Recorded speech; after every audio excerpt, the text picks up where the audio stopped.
दाल है, दाल, आपने दाल को अंकुरित कर लिया, ठीक है, अगर जमीन में बोओगे उग जाएगी ना, उग जाएगी। लेकिन आपने उसको तड़का लगा दिया, अब उगा के दिखाओ, अब नहीं उग सकता। अब वो डेड फूड है। हाँ, आप डेड फूड खा के जीवन की उम्मीद लगा रहे हो।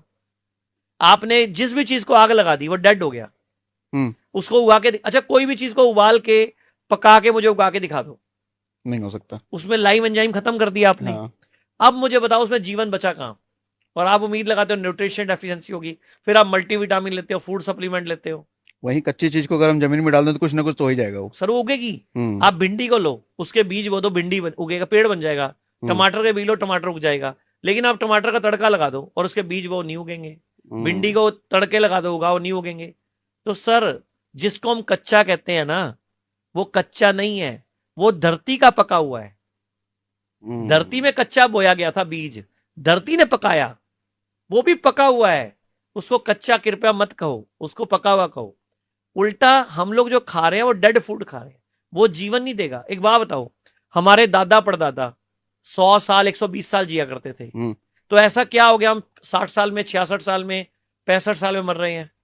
भारत की एवरेज है 66 है, जापान की 84 है, चाइना की 79 है, अमेरिका की 72 है, रशिया की 78 है, इंडोनेशिया की 76 है। भारत की 66 क्यों है? क्योंकि भारतीय गलती करते हैं। भारतीय अपनी पद्धति छोड़कर अंग्रेजों के पीछे भाग रहे हैं। टॉयलेट सीट इंग्लिश कर दी, सारा बेड़ा कर दिया, पेट ही साफ नहीं होता। अब घुटने ऑपरेशन करा रहे हैं। जबकि मैं बोलता हूं सबको, मैंने कई पॉडकास्ट में बोला भी है कि रोज सुबह उठ के उकड़ू बैठ के गरम गरम पानी पीना चाहिए और 5 कड़ी पत्ते चबाने चाहिए। कभी कोई कैल्शियम फॉलिक एसिड की कमी नहीं होगी। अच्छा, कभी नहीं होगी सर? कड़ी पत्ता क्या है? फुल ऑफ न्यूट्रिशन है ना। एक अदरक का टुकड़ा चबा लो, कभी हार्ट अटैक नहीं पड़ेगा। एक हल्दी का टुकड़ा भी चबा लो, कभी कैंसर नहीं होगा। एक हल्दी का टुकड़ा चबा लो रोज सुबह, कभी कैंसर नहीं होगा। एक हल्दी अदरक का टुकड़ा चबा लो रोज, कभी हार्ट अटैक नहीं पड़ेगा। चबा के मतलब क्या, खा जाए? चबाना और अंदर निकल जाओ ना, नेचुरल है ना वो तो। उसका रस लेना है। रोज एक की बात कर रहे हैं? हाँ, एक टुकड़ा, और हफ्ता लगातार नहीं खाना। 4 दिन 5 दिन खाओ, 6 दिन खाओ, फिर 1-2 दिन छोड़ दो, क्योंकि बॉडी सम हो जाती है। जो भी चीज हम रोज खाते हैं बॉडी को उसकी आदत पड़ जाती है, उसका असर नहीं होता। तो रोज कभी कोई चीज नहीं खानी चाहिए। आप याद करो, बचपन में हम पूरा साल गेहूं कभी नहीं खाते थे। कभी गेहूं खाते थे, कभी बाजरा खाते थे, सीजनल, कभी रागी खाते थे, कभी मक्की खाते थे। अभी पूरा साल गेहूं खाते हैं हम, फिर हम कहते हैं बीमार भी ना पड़े। अस्थमा हो गया, फिर बीपी हो गया, शुगर हो गया। क्यों हो रहा है? क्योंकि हम ऐसा अनाज खा रहे हैं जो पूरा साल खाने का नहीं है। तभी कहते हैं सीजनल खाना खाना चाहिए। बिल्कुल, जो सीजन में मिल रहा हो वो खाओ। अनाज भी अभी हम क्या है, सीजन की सब्जी तो खा लेते हैं, लेकिन गेहूं सेम है हमारा। एक कभी भी गेहूं और चावल इकट्ठा नहीं खाना चाहिए। एक टाइम पे एक अन्न खाना चाहिए, क्योंकि हर अन्न का एक अपना डाइजेशन का टाइम है।